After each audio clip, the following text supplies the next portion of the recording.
Now, I mentioned this at the start of the show, the protection racket game that was played today in and around Linda Burney. You asked very clear questions about Makarrati, that's treaty, yet she was allowed to get away with just a long answer referencing footballers who support yes for the referendum later in the year. You went back a second time. She was able to talk about another footballer, and it was only after, the best part of minutes and minutes of this stuff that she was forced to say something mildly relevant, but just chose to quick 10-word salad, and she was away. Do you think the Labor Party is now trying to build a protection racket around a minister who every time she answers a question tells us the truth?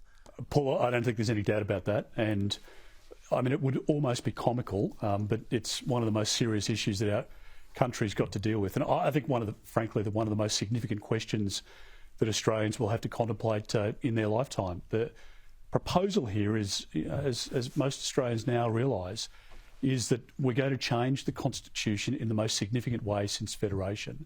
And in question time today, in a very respectful way, we asked the Minister basic questions, not complicated, nothing tricky, no smoking gun, no smokes and mirrors.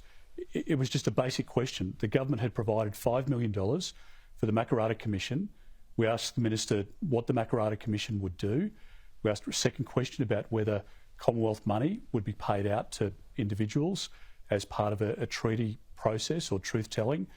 You just can't get a straight answer from Linda Burney or the Prime Minister. And I think there's a huge integrity issue now for the Prime Minister when he continues to dodge the questions that most Australians are reasonably asking and that we're asking on their behalf in the Parliament. What has he got to hide, and why the tricky nature? Why the the double talk from Anthony Albanese? Why is the government spending so much time obsessing about Makarrati, around truth-telling, around the voice, and not spending enough time on resolving issues which are most important to Australians, and that is cost of living?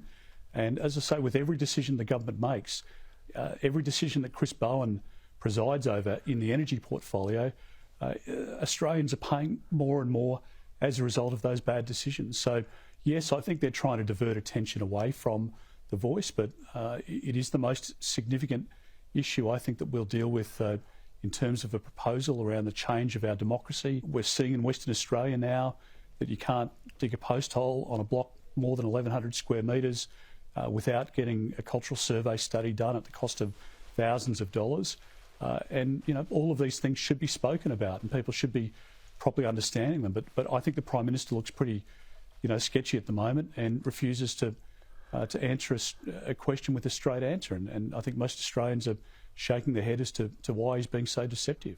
Stories that have all very conveniently appeared very close to question time this week, all about home affairs and contracts that were awarded from the time that you were there as Minister all the way through to when you left that portfolio and, of course, became Defence Minister. Now, you said, I stand by all my decisions and I'm willing to send this off to the federal version of a corruption commission, which has just been established. Now, that's presumably where all of these claims should be tested. But the federal government decided, no, we're going to have a special hand-selected inquiry. Do you feel that that's political? I don't think there's any question that it's political. I mean, an important point here is that there's obviously a huge battle going on at the moment between the Home Affairs Minister, Claire O'Neill, and the Secretary of her department, Mike Bazula, who was a secretary when I was at the department. He's a first-class public servant, and I was very well served by him and by the public servants within the Department of Home Affairs. Second point, I suppose, Paul, is that it's obvious to most people that the left detest offshore processing, but the fact is it's a policy that saves lives. It stops people drowning at sea. We're able to get all of the kids and women out of detention that Labor put into detention, and they hate the policy to this very day, even though they pretend that they support it. So that's part of the motivation for their attack. Next point, again, which is probably pretty obvious, is that if you look back to each of my predecessors, the Labor strategy has been to just throw as much mud as possible, and it sticks. That's why they do it.